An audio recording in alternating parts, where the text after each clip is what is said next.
Amma hələ söhbətimə keçməmişdən qabaq, Əhya gecəsinin fəzilətləri, ibadətləri, namazı olmaqla yanaşı, o cümlədən də Əhya gecəsinin bir şəhadəti var.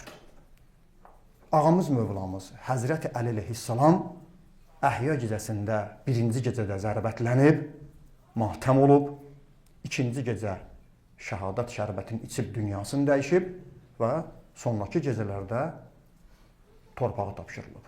Əhya gecəsinin fəzilətlərindən biri də, əməllərindən biri də nədir? İmamın qatillərinə lənət göndərməkdir. İmam üçün matəm saxlamaydı. İmama ziyarətnamə deməkdir. Və həmin gecə biz başımıza Quran qoyanda bikə ya Allahdan sonra, Peyğəmbərdən sonra dediyimiz üçüncü bir kimə and veririk? Bir Əliyin. Kimə and veririk Allahı? Həzrət Əl-İslam'a. Ondan böyük şəxsiyyət bizim üçün yoxdur. Peyğəmbərdən sonra ən üstün şəxsiyyət ağamız, Mövlamız, Əmir-əl-Müminin Həzrəti Əli əleyhissalamdır. Tarixin öz gedişatı var. Tarix 30 ildən bir Əhya gecələrində Novruz bayramına düşür. Bu illəri də Əhya gecələri təsadüf eləyir Novruz bayramına. Qardaşlar soruşurlar bizdən, Həzrət Əlini sevənlər, Əhl-i Beyti sevib hörmət eləyənlər, tez soruşurlar ki, bayram gəlir, imamın da şəhadəti var. Cavab nədir?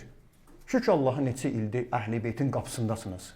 Belə bir imamı, Həzrəti Əli əleyhissalamı bizim sevməyimiz bir bayramla ölçülməz. Düzdür ya yox. Ən əzizimiz olsa da belə, sizdən kim öz sevdiyi balasının, övladının toyunu, şən gününü imamın şəhadətinə salar? Mənə rast gəlməyib. Və Əhl-i Beyt imamlarımız da bizə belə buyurublar. Bu məhəbbəti tərifləyiblər. Əhl-i Beyt imamlarımız bu məhəbbəti bəyəniblər. Nə buyurublar? Buyururlar ki, bizim vəzifəmiz onların şad günündə şadlanmaq, qəm günündə qəmlənmək. İmamların şad günüdür, biz də şad olmalıyıq.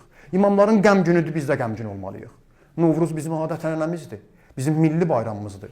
Dinlə də müəyyən qədər bağlılığı var. Əhl-i Beyt imamlarımız, Allahın salamı olsun onlara, onlar da Novruzla bağlı təriflər söyləyiblər. Xüsusən Novruzun xalq arasında birlik, qardaşlıq, mehribançılıq, küsənlərin barışmağı, qohum-əqrabaya baş çəkmək yaxşı haldır. Gəlin, bayramı elə qeyd eləyək ki, bizə kənardan baxanlar imamın qəm günündə şadlananlardan deməsinlər. Bizim üçün Həzrət Əleyhisselamın yeri hər şeydən üstündür. Hətta Novruz bayramından, hətta ailəmizdən. Ona görə çalışaq bu günlərin hörmətin, xüsusən də Ramazan ayıdır. Ramazan ayında da yemək, içməklə bağlı, bişirilən şirniyyatla bağlı özümüzə nə qoymuşuq? Yemirik. Çünki orucuq. Geçsək də bir osmu qabağımıza qoysa, şəkər bura, deyirik nə? Mən orucam. Həm bu ayın hörmətini saxlamaq lazımdır, həm bu ayın şəhidinin hörmətini saxlamaq lazımdır. Novruz bayramında kimsə kimin evinə qonaq getmək istəyir, getsin.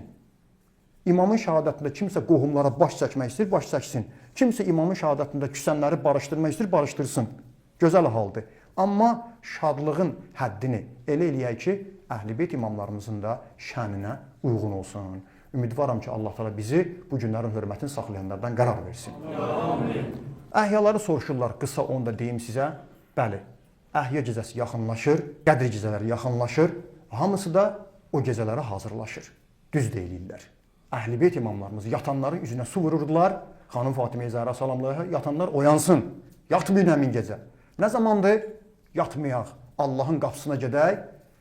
Bu illəri mart ayının 19-u birinci gecə, 21-i ikinci gecə və 3-cü, 23-cü gecəyə təsadüf eləyir. Allah bütün hər yerdə əhya saxlayanların fərq etməz, pak, təmiz, səmimi niyyətlə Allaha xatir oya qalıb, dua eləyib əhya saxlayanların əməllərin, ibadətlərin qəbul etsin.